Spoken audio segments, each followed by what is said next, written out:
Hello दोस्तों। मैं रोशन कुमार आप सभी को अपने इस यूट्यूब चैनल में स्वागत करता हूं। आज व्याकरण के एक महत्वपूर्ण टॉपिक के बारे में चर्चा करेंगे जिसका नाम है वर्ण।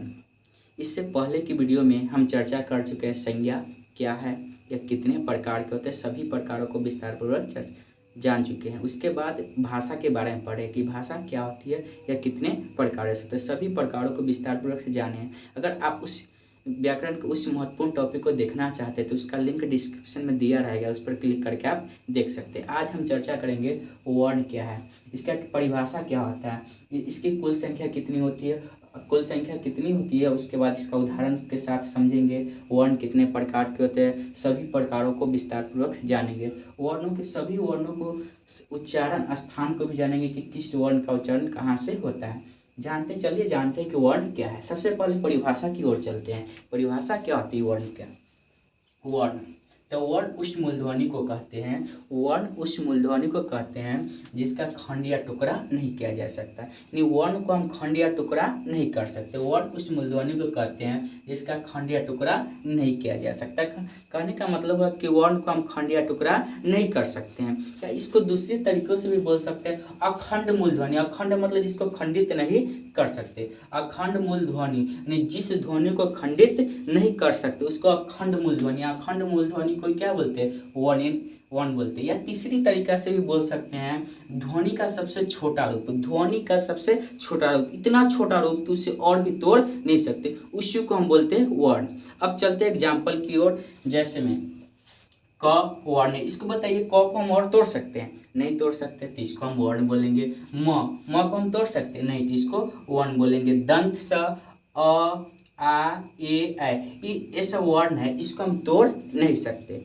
हिंदी में वर्णों की वर्तमान में हिंदी में वर्णों की कुल संख्या कितनी है? 44। हिंदी में वर्णों की कुल संख्या 44 है, जिसमें से कुछ भाग व्यंजन है, कुछ भाग स्वर है। व्यंजन में 33 वर्ण है और स्वर में 11। दोनों मिलाकर वर्णों की संख्या हो जाती है 44। अब चलिए सभी को जानते हैं।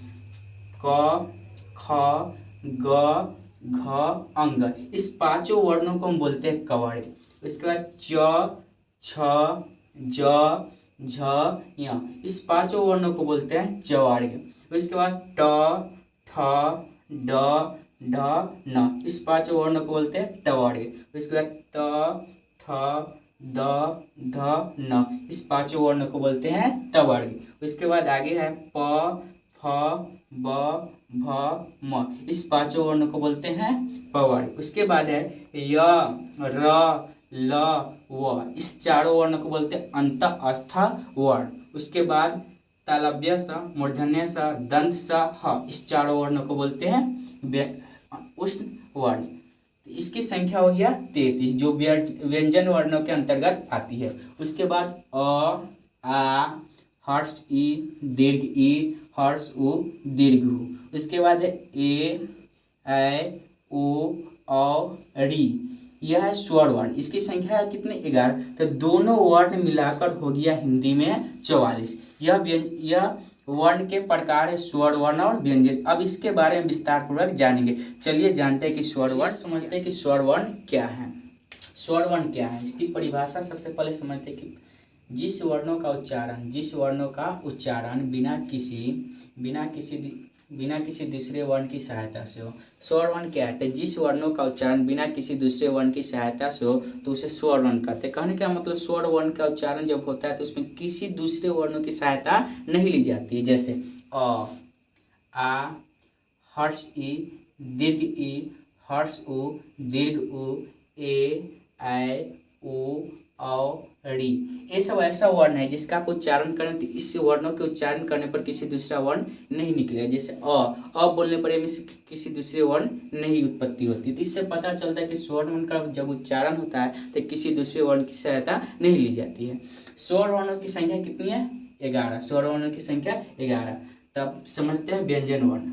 व्यंजन वर्ण क्या है? व्यंजन वर्ण तो जिस वर्ण का उच्चारण स्वर्ण वर्ण की सहायता से हो। यानी व्यंजन वर्ण का उच्चारण जब होता है तो उसमें स्वर्ण वर्ण की सहायता ली जाती है। तो कहा जाता है जिस वर्ण का उच्चारण स्वर्ण वर्ण की सहायता से हो तो उसे व्यंजन वर्ण कहते हैं।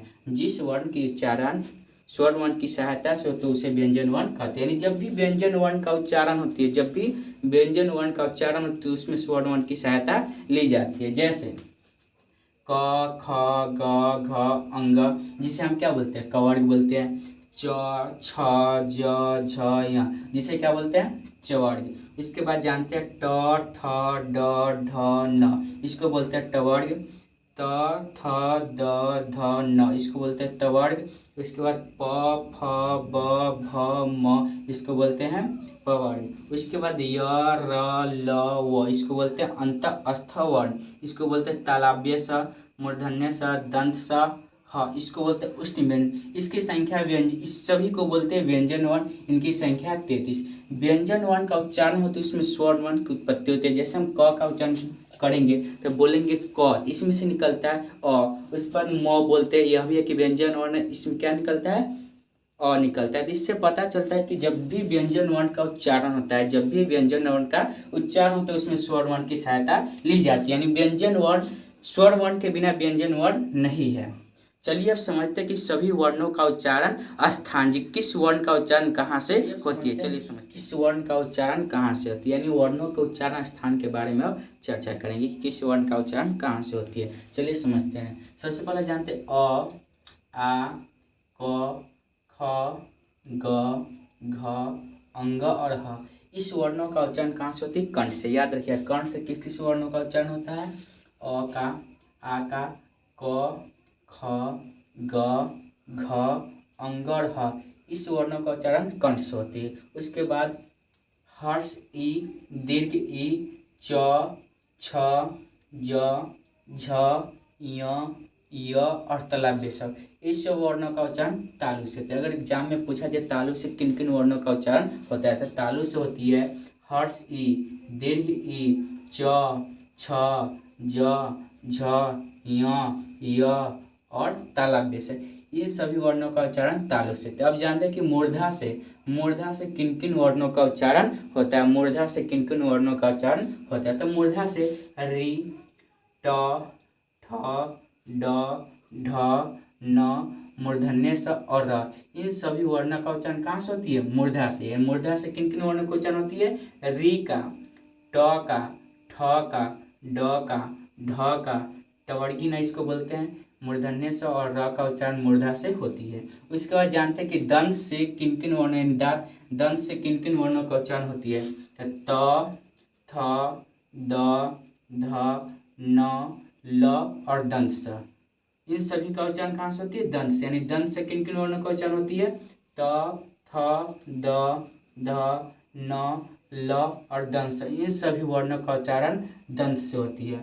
उसके बाद जानते हैं कि होठ से किन किन वर्णों का उच्चारण होती है, तो होठ से हर्ष उ, दीर्घ उ, प, फ, ब, भ, म, इन सभी वर्णों का उच्चारण होठ से होती है। होठ से किन किन वर्णों का उच्चारण होती है, हर्ष उ, दीर्घ उ, प, फ, ब, भ, म, इन सभी वर्णों का उच्चारण होठों से होती है। उसके बाद कंठ और तालु से किन किन वर्णों का उच्चारण होती है, कंठ और तालु से किन किन वर्णों का बोलने में कंठ और तालु दोनों का प्रयोग होता है, तो ए और ए ऐसा वर्ण है जिसको जब भी हम उच्चारण करते हैं तो इसका उपयोग कंठ और तालु दोनों का होता है।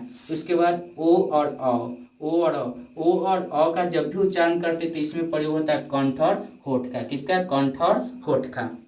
उसके बाद व का जब उच्चारण करते हैं तो दंत और होठ से होता है। आज समझे कि वर्णों का उच्चारण स्थानों के बारे में चर्चा करें। आज हम लोग पढ़े वर्ण क्या है, कितने प्रकार के होते हैं, इनकी संख्या क्या है, सभी प्रकारों से विस्तार पूर्वक चर्चा किए। वर्ण का उच्चारण स्थान के बारे में विस्तार पूर्वक चर्चा किए। आज व्याकरण के महत्वपूर्ण टॉपिक वर्णों के बारे में चर्चा किए। फिर कल मिलेंगे तो नए टॉपिक के साथ मिलेंगे। धन्यवाद।